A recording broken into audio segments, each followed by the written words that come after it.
Here we are, the inaugural broadcast from the Foulkes and Sons studios at the ancestral hovel.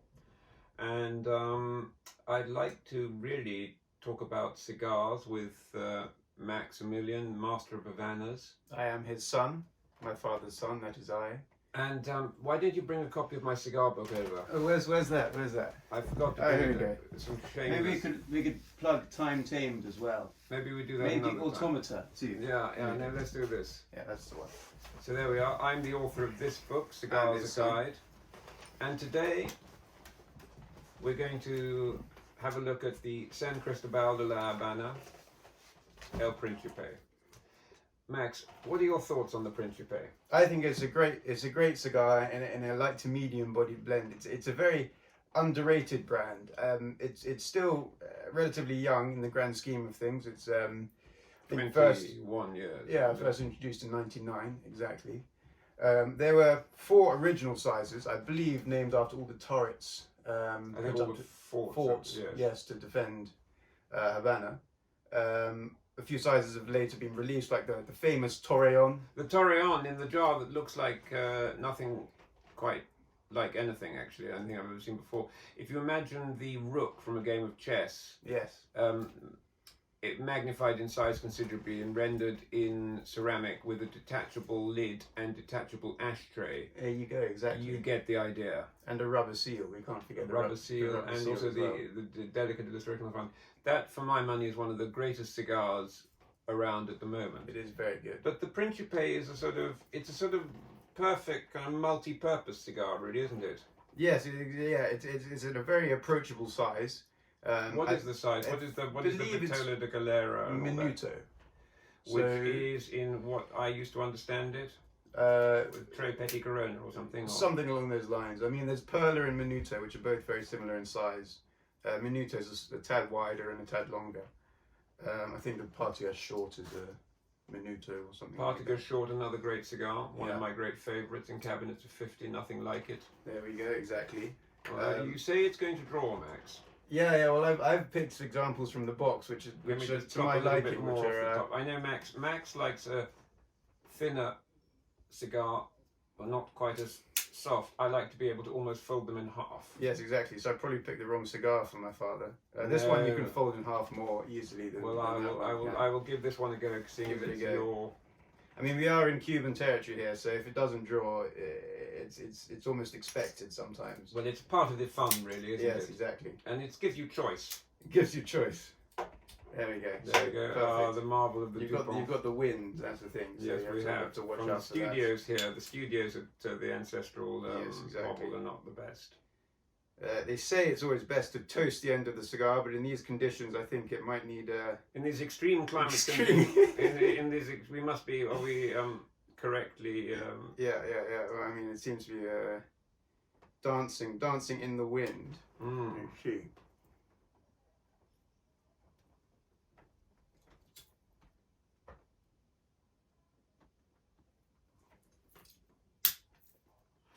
Aha, success.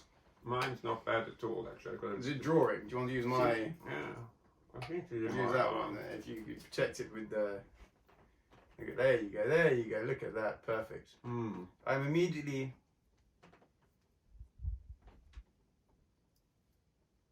For starters, it's a very mature cigar, isn't it? I mean, yes, firstly, it's June 2014, so almost 6 years old. Well, that's when it was boxed. That was when it was boxed, so it could even be... Could be older. God knows. But exactly. It tastes mature, so you've got that, none of that kind of ammoniac kick that you get from certain younger cigars these days. And then it's got a sort of toasted quality to it, like almost like it does. Sort of nutty. Almost. Toasted. That's why I usually the attributes of a slightly richer cigar. Often toasty, or toasted nuts, an oakiness, a woodiness. In this cigar in particular, there's no pepper. Not yet. From the past, I've never really experienced pepper. Maybe a little bit of spice towards the first. What's quite nice is that with the Cubans, you get this. I mean, all things going as they should. one gets this development in flavour. You get it's 3/3. I mean, as opposed to 4/3, exactly. of course, with 10/3. But 3/3. Frozen ice. 3/3. Frozen ice, 3/3. You've got this development. You've got, whereas from some other countries, you just have a cigar that tastes the same from the moment you light it to the moment you let it extinguish itself. Which isn't always a bad thing. No, it's just a different characteristic. And I think if this initial broadcast from the studios of the Ancestral Hoggle goes well, Foulkes and Sons will be bringing you all sorts of interesting bits and bobs. Yeah. But what do I say about it in my book? I think you probably say it's the best cigar ever made. I doubt that. San Cristobal, but I was extremely fond of it when it launched, because it was one of these things that usually the less fashionable ones tend not to get rushed to the market, and I just find that you get older boxes, they lie on the shelf more. You find that a lot also with Quaba, the double figurados. You love Quaba. Quabas are great. The smaller ones are a bit kind of gamey, tangy. The larger ones, they get that roasted nut kind of flavour to it. Well, what have we got? Okay, this is an underrated brand making some excellent cigars that take their names from the fortresses that defended the city when it was the pearl of Spain's colonial possessions. There we go. Well, I mean, we've covered that. You can't really get better than that. I remember being taken with this brand of lighter to medium-bodied cigars when they launched. At the time, the lineup featured El Moro, 49 by 7 inches. Sadly, now out of production. La Fuerza, which was my favourite at the time, a sort of slightly elongated Robusto with 50 Gordito, but a 50 ring gauge. 50 ring gauge, yeah. La Punta, 52 by 5.5, and El Principe, which we've got now, 42 ring gauge points, 4 3/8 of an inch. Medium strength, and given that they're often overlooked, got a bit of age on them, as I think I just pointed out. Yeah. Delicious in a medium-bodied sort of way, ever generously more proportion. Yes, it's quite nice to come back to a sort of not such an overpowering ring gauge, something a little more elegant, isn't it? Yeah. Well, as you know, I've been thoroughly enjoying my Panatellas Grandes, the punches from the 1960s. Oh, you love those from Hanny, weren't they? What kind of ring? That's a tiny ring gauge, isn't it? Kind of they punch an infest. Yeah, an infest. Is that a 30 or something? 28. 28, yeah, even slimmer. I think, is it 28? I think it might about 28. I think it might be slimmer. I say of the, however, and I'm lying not one bit. However, the real star of the brand is the pint-sized Principe, the cigar we have here. Brilliantly versatile, elegant enough for the first coffee on a summer's morning. Well, it's not quite summer and it's not the morning, but anyway.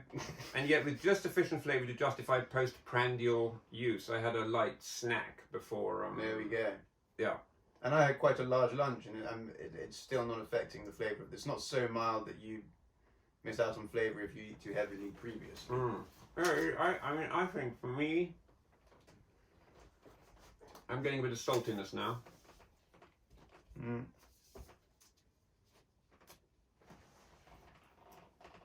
Yeah. What do you think? It's definitely got that kind of deeper woodiness to it, which is great in a small cigar like this. Yeah, exactly. More often than not, you get that kind of light grassy sweetness, which can be a bit boring. Well, unless if you remember the amazing deal we got on the Epicure Reserva. That was that 280 euros a box. Yes, 280 euros a box. I felt I was overpaying, but nevertheless they had to be had. Yeah. No, I think that this is a cigar that is. How much are these in Davidoff? So in Davidoff, I believe they're £14, which is still cheaper than the Trinidad Reyes, which I suppose could be an equivalent. Comparable, yeah. And the Particle Short, what's the Particle Particle Short is the same price as this. Yeah. Maybe 50p less. No, 14. Yeah, still 14. And then what about La Jolla? Is there a La Jolla that's... There was the Deputé. The Deputé. Is the Deputé finished? Yeah, it's a discontinued. No, that's a shame. I used to love the Deputé. Good cigar as well. Similar format, if not the same. They always discontinue the good stuff, as I remember correctly. They do. Yes. They have a genius for that. They have an almost unerring knack of discontinuing what's really brilliant. Yeah, exactly. So we better keep quiet about the excellence of this one. Yeah. Maybe we shouldn't really. How are you? You got quite far down it already, haven't you? Well, yeah, I got a bit carried away. I started enjoying it. You can see the construction's very good. It's got that nice kind of that little pyramid shape. steeple of the ligero, the slower burning ligero, in the centre of the cigar. which actually for a cigar of this size is again quite interesting to have that. Yes. Not that much ligero, but to have. I mean, one could get away without having any ligero in a cigar, of a narrow cigar. Yes, I believe it's from 33 ring gauge downwards. They don't include ligero in the cigars. Yeah, which we quite like a bit of ligero. We do love a bit of ligero. Yes. I still actually have those Perla-sized cigars, each made separately of Secco, Volado, and ligero, which I've yet to smoke. Which should be an interesting. How many do you have? I've got 3, one of each. I know you want some. I'm gonna have to ask Jimmy. Mr. Jimmy McGee. Mr. Jimmy McGee. Here's a shout out to Mr. Jimmy McGee. If you're hearing this, my father would like some. What do you call them? You call them tubes of. They're not proper cigars, are they? They're cylinders of tobacco. Cylinders of tobacco. Accurate. Yes, exactly. Yes, you're being totally accurate. But coming back to this cigar, when we started, I definitely got some sweetness.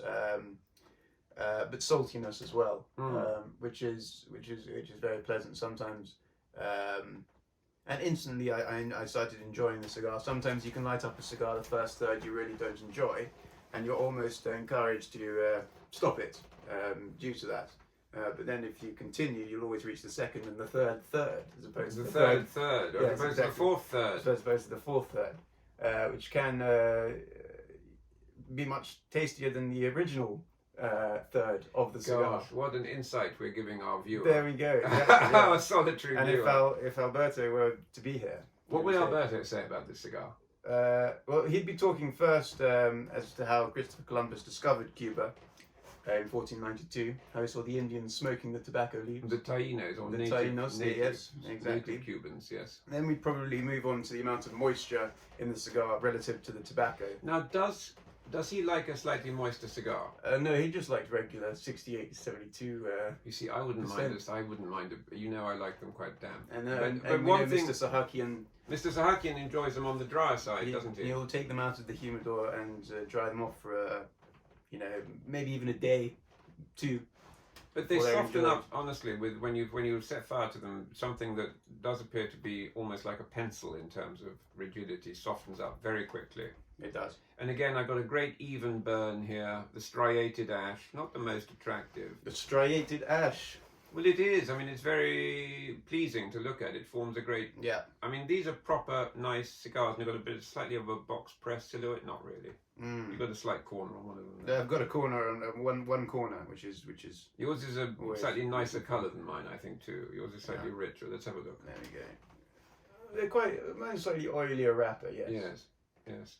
But that's obviously the common misconception, is that the darker, the oilier the wrapper, the stronger the cigar. But I do find that it is sweeter with definitely a darker wrapper. On the lips as well. It's just I mean, and there is always this debate as to how much of a flavour of a cigar is in the wrapper. The late Simon Chase, one of the great cigar scholars, always used to describe it as a top taste, which meant very little. But was a marvellously obfuscatory piece of terminology that covered all bases. When I was in the Dominican Republic and with Henke Kellner, he is such a skilled mathematician that he calculated the percentage... On a napkin, didn't he? On a napkin. He calculated the percentage of the tobacco in a said ring gauge cigar. I don't know what ring gauge we selected. But he was able to calculate the percentage of tobacco that was supplied by the wrapper. Now, obviously the flavour characteristics, but I mean, I do find that the Maduros, Particus Maduro, for example, brilliant cigar. I mean, I prefer, if I'm honest, the lighter, what would you say, Colorado or... Yeah, you don't like too dark a No, but for flavour... I have to say I prefer that sort of sweetness, really. It gives it a little extra dimension of flavour. And especially in narrower cigars, I think that's quite nice. The big ones, you can pack so much in there anyway, sort of entire plants, trees, God knows what. So it doesn't really make a huge difference. Well, I mean, I don't know. God, what do I know, really? You probably know more than I do about these things. Anyway, we'll be back again soon. I hope. We're fighting the virus one corona at a time. Fighting the virus one corona at a time is the hashtag, and these are unpleasant and dangerous times. Yes. Thank you. Goodbye. Goodbye.